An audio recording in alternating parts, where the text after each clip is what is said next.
Has the pursuit of a Stanley Cup finally driven the Toronto Maple Leafs to the brink of desperation? Or is this simulated trade a stroke of genius disguised as madness? In the high-octane world of professional hockey, where every roster move is scrutinized under a microscope, a hypothetical blockbuster deal has ignited a firestorm of debate, proposing a seismic shift that could send shockwaves across the Canadian hockey landscape. Evander Kane, a name synonymous with power, controversy, and clutch playoff performances, has found himself at the center of this speculative maelstrom, potentially trading the rugged mountains of British Columbia for the fervent hockey mecca of Toronto. This isn't just a player changing jerseys. It's a narrative woven with cap gymnastics, prospect potential, and the eternal burning desire of a franchise to finally hoist Lord Stanley's mug. Evander Kane's recent journey has been nothing short of a roller coaster, a testament to his resilience and undeniable impact on the ice. After missing the entirety of the 2024-25 regular season with the Edmonton Oilers, a period undoubtedly fraught with challenges and uncertainty, Kane made a triumphant return just in time for the Stanley Cup playoffs. And what a return it was! He didn't just participate, he excelled, reigniting the spark that makes him such a formidable force. In 21 grueling playoff games, Kane was fantastic, tallying an impressive 6 goals and 12 points, showcasing his ability to elevate his game when the stakes are highest. His physicality, his net front presence, and his knack for timely scoring were all on full display, reminding everyone why he remains a coveted asset in the league. However, the harsh realities of the salary cap often dictate the fate of even the most impactful players. Immediately following the Oilers' heartbreaking defeat to the Florida Panthers in the Stanley Cup Final, a move became necessary to alleviate the team's cap constraints. In a stunning turn of events, Kane was traded to the Vancouver Canucks, a transaction that served as a crucial cap-clearing maneuver for Edmonton. For Vancouver, it was an opportunity to acquire a proven playoff performer, a gritty winger who could add an immediate jolt of intensity and scoring depth to their roster. The acquisition of Kane by the Canucks was seen as a strategic play, bringing a veteran presence and a physical edge to a team looking to solidify its contender status in the fiercely competitive Western Conference. Now, just as the dust began to settle on his move to the West Coast, a new, even more audacious proposition has emerged from the depths of hockey speculation. A recent article from Heavy Sports unveiled a simulated trade that would see Evander Kane remain in Canada but pivot dramatically eastward, landing him squarely in the heart of Maple Leafs Nation. The proposed deal is a head-scratcher for some, a stroke of genius for others, and undeniably a conversation starter for all. Let's break down the proposed transaction. Maple Leafs acquire Evander Kane with a cap hit of $5.125 million. Canucks acquire Max Domi with a cap hit of $3.75 million. Calle Jarnkrok with a cap hit of $2.1 million, Easton Cowan with an entry-level cap hit of $873,500. On paper, this simulated exchange presents a fascinating dichotomy, a deal that appears to be a clear, undeniable victory for the Vancouver Canucks. Consider their perspective. They would be shedding Evander Kane's $5.125 million cap hit, a significant piece of salary that, while justified by his playoff performance, still represents a substantial commitment.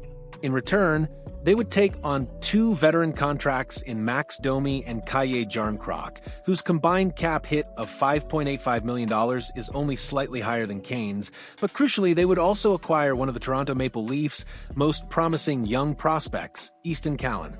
Easton Cowan is not just any prospect. He is a rising star, a player with immense potential who has captivated scouts and fans alike with his skill, vision, and relentless motor.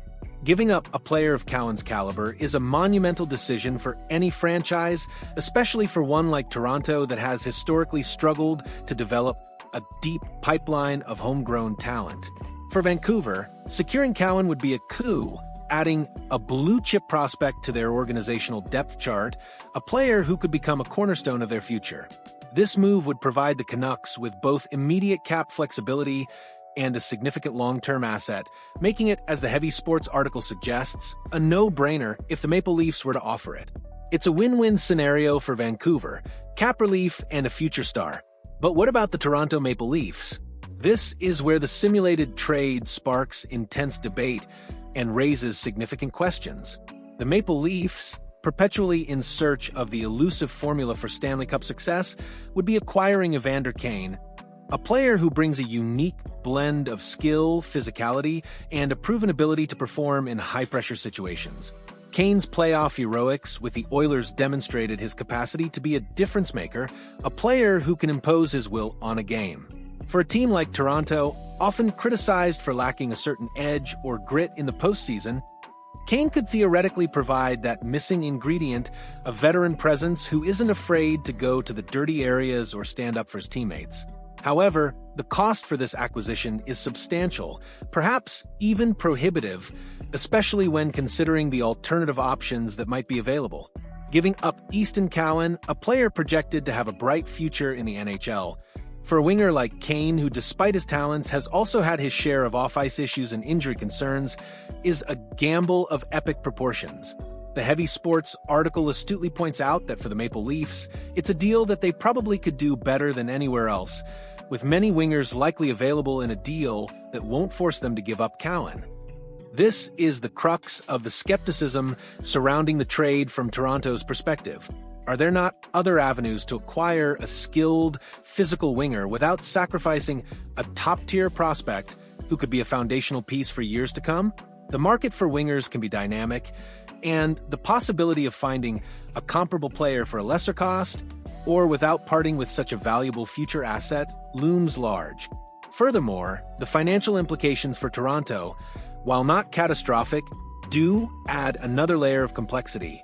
Acquiring Kane's $5.125 million cap hit means the Maple Leafs would be committing significant resources to a player who, despite his playoff heroics, missed an entire regular season. While his playoff return was stellar, the long-term consistency and health of a player who has battled injuries remain a factor. The Maple Leafs are a team constantly navigating the tightrope of the salary cap, and every dollar spent must be optimized for maximum impact. Is Kane at this price, and with this acquisition cost, the absolute best use of those precious cap dollars and prospect capital? Let's consider the roles of the players going to Vancouver. Max Domi, a fiery and skilled forward, brings offensive flair and a competitive spirit. Calle Jarnkrok is a versatile, reliable two-way forward who can play up and down the lineup. While neither of these players individually possesses the same high-end offensive ceiling or physical dominance as Kane, their combined presence, along with the invaluable addition of Easton Cowan, provides the Canucks with a balanced return that addresses both immediate needs and long-term aspirations. For Vancouver, this trade would be a strategic masterpiece, allowing them to recalibrate their roster, gain cap flexibility, and inject elite young talent into their system. Ultimately, this simulated trade serves as a fascinating thought experiment, highlighting the intricate dance between ambition, asset management, and the relentless pursuit of a championship. For the Vancouver Canucks, the deal, if offered, would be a clear and unequivocal win, a no-brainer that would significantly bolster their future while providing immediate cap relief. For the Toronto Maple Leafs, however, it represents a high-stakes gamble, a move driven by the intense pressure to win now, but one that could come at a steep price in terms of future talent. While Evander Kane could undoubtedly provide a boost to Toronto's lineup, the question remains whether sacrificing Easton Cowan is a justifiable cost, especially when other options might exist. And what of Kane himself? His journey from Edmonton to Vancouver, and now potentially to Toronto, underscores the transient nature of professional sports. While the Canucks would undoubtedly hope that Kane could help them contend for a Stanley Cup in the 2025-26 season, the article also wisely notes that if they find themselves not fully in contention by the trade deadline, it wouldn't be surprising to see them deal Kane once again. This fluidity is a stark reminder that in the NHL, every player, no matter how impactful, is ultimately an asset that can be leveraged in the pursuit of the ultimate prize. So, what do you, the passionate hockey faithful, make of this proposed blockbuster trade? Is the prospect of Evander Kane in a Maple Leafs jersey enough to justify parting with a talent like Easton Cowan? Or is this a move born of desperation that Toronto would live to regret? Share your thoughts, your strategic insights, and your unfiltered opinions in the comments below. And if you're as captivated by the intricate chess match of NHL trades and the never-ending quest for the Stanley Cup as we are, be sure to hit that like button and subscribe to our channel for more exclusive insights and dynamic reports that bring you closer to the heart of the game.